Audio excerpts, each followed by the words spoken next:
Nous avons eu le premier conseil des ministres du jour, plusieurs dossiers inscrits à l'ordre du jour.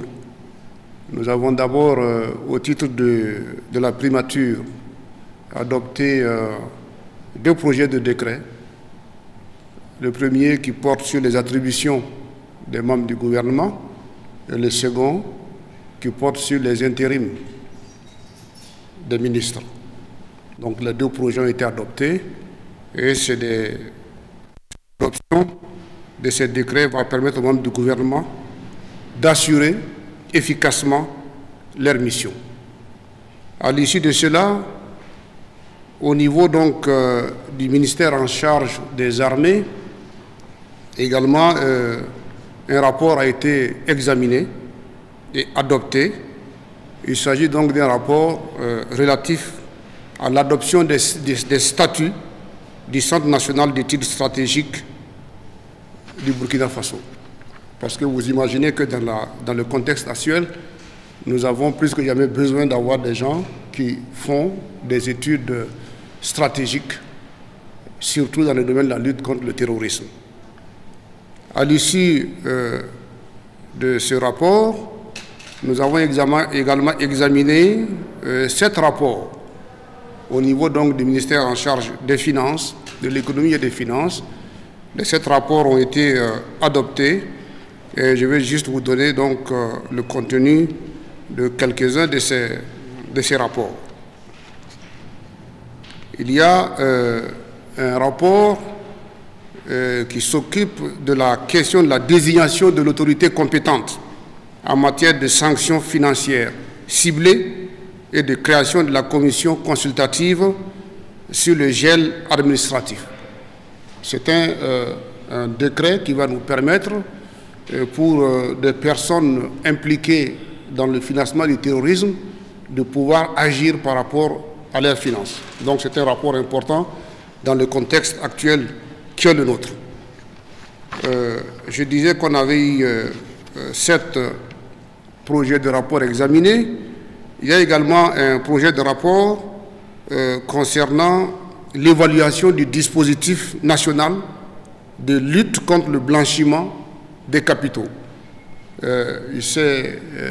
est ressorti qu'au niveau donc de notre pays, on avait un retard sur la question des plans d'action et on a adopté ce rapport-là et le président du FAS a donné instruction à un certain nombre de ministères de faire en sorte qu'au mois de janvier, au plus tard, les plans d'action soient donc prêts pour qu'on puisse donc lutter efficacement contre donc la question du blanchiment des capitaux.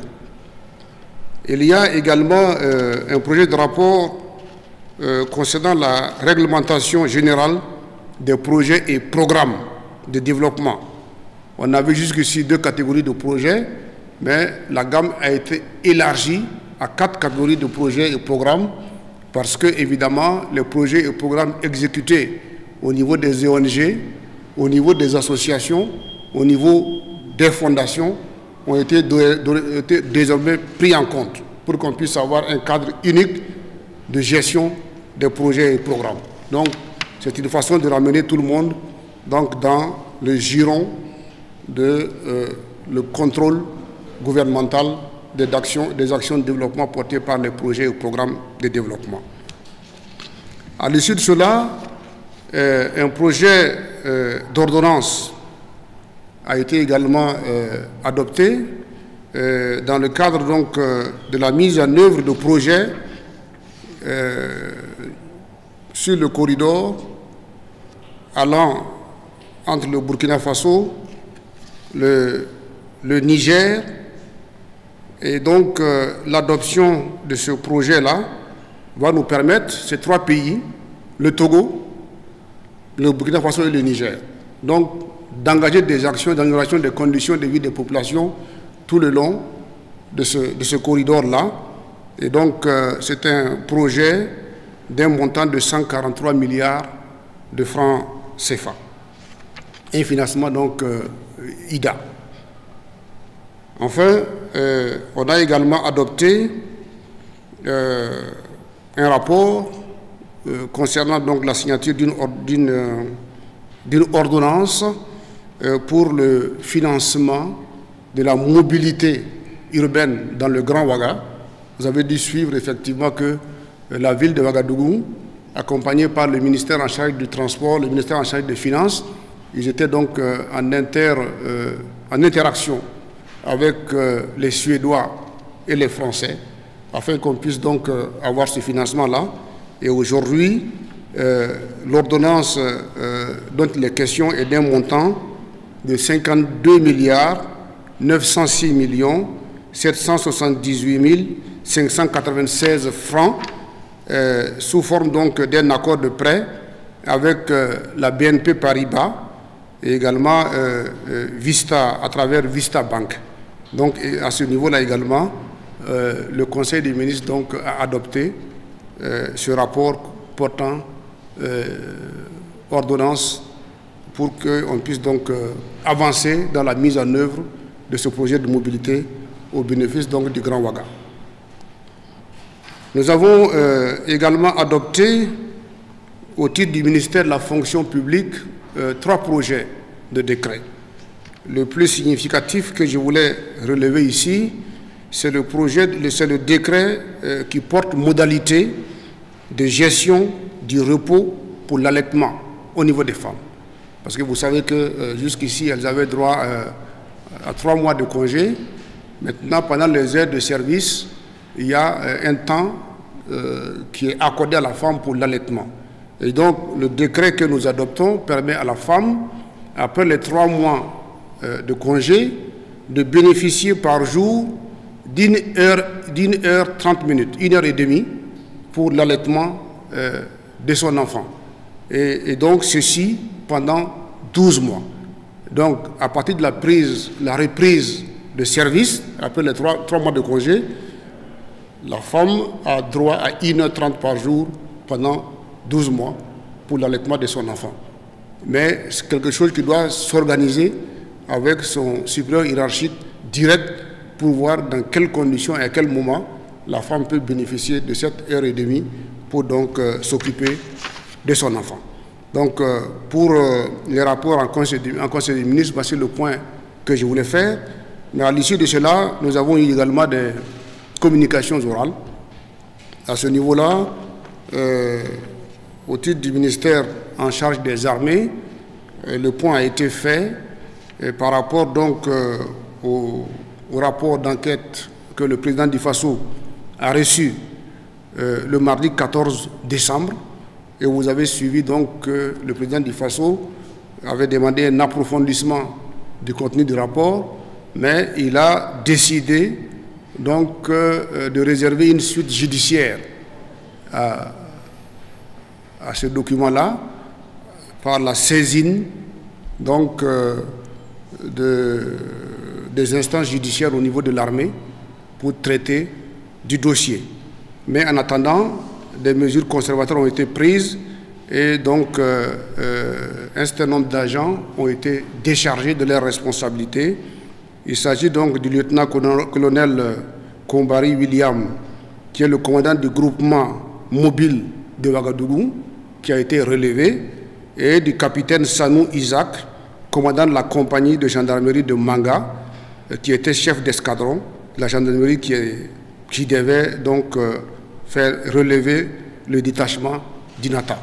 Donc, suite judiciaire réservée au dossier, mais vous avez quand même que 2 hauts gradés ont été déchargés de leurs responsabilités par mesure conservatoire.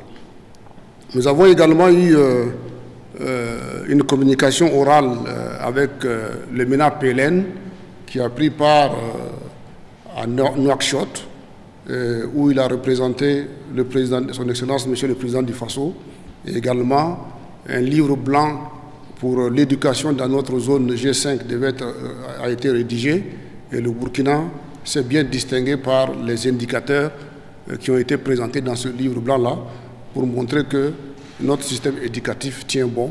Donc on a eu cette communication orale également. Nous avons eu donc également une communication orale présentée par le ministre en charge des sports par rapport donc à la CAN où il a présenté un rapport permettant donc à l'équipe nationale du Burkina Faso, une délégation de 55 personnes, d'être donc dans une phase de retraite pour renforcer leurs capacités physiques et sportives. Donc le rapport a été présenté et nous avons profité pour relever le fait qu'effectivement il y a eu des débats autour d'une prise de position du Burkina par rapport donc au report de la CAN. Donc le ministre du Sport a relevé que ni le ministère ni la Fédération burkinabé de sport n'est mêlé à ce report-là. Et donc le Burkina reste solidaire du peuple camerounais par rapport donc à la tenue de la CAN. Donc les étalons seront au rendez-vous et on profite pour féliciter l'État camerounais pour l'hébergement de la CAN et pour les efforts qui ont été réalisés pour pouvoir faire en sorte que la CAN se tienne à bonne date le 9 janvier. Donc voilà assez rapidement les points par rapport auxquels nous avons échangé. Et pour finir, le président du Faso a insisté sur le fait que la Covid-19 gagne encore du terrain et qu'elle devient de plus en plus mortelle dans notre pays.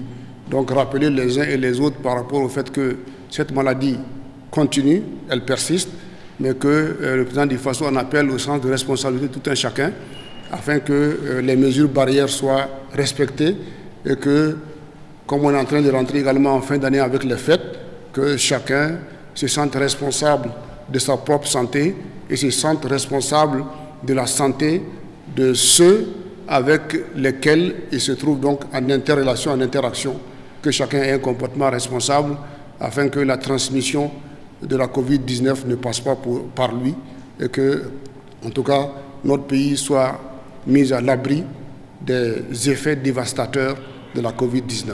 Donc voilà assez rapidement le contenu du Conseil des ministres. Je vous remercie.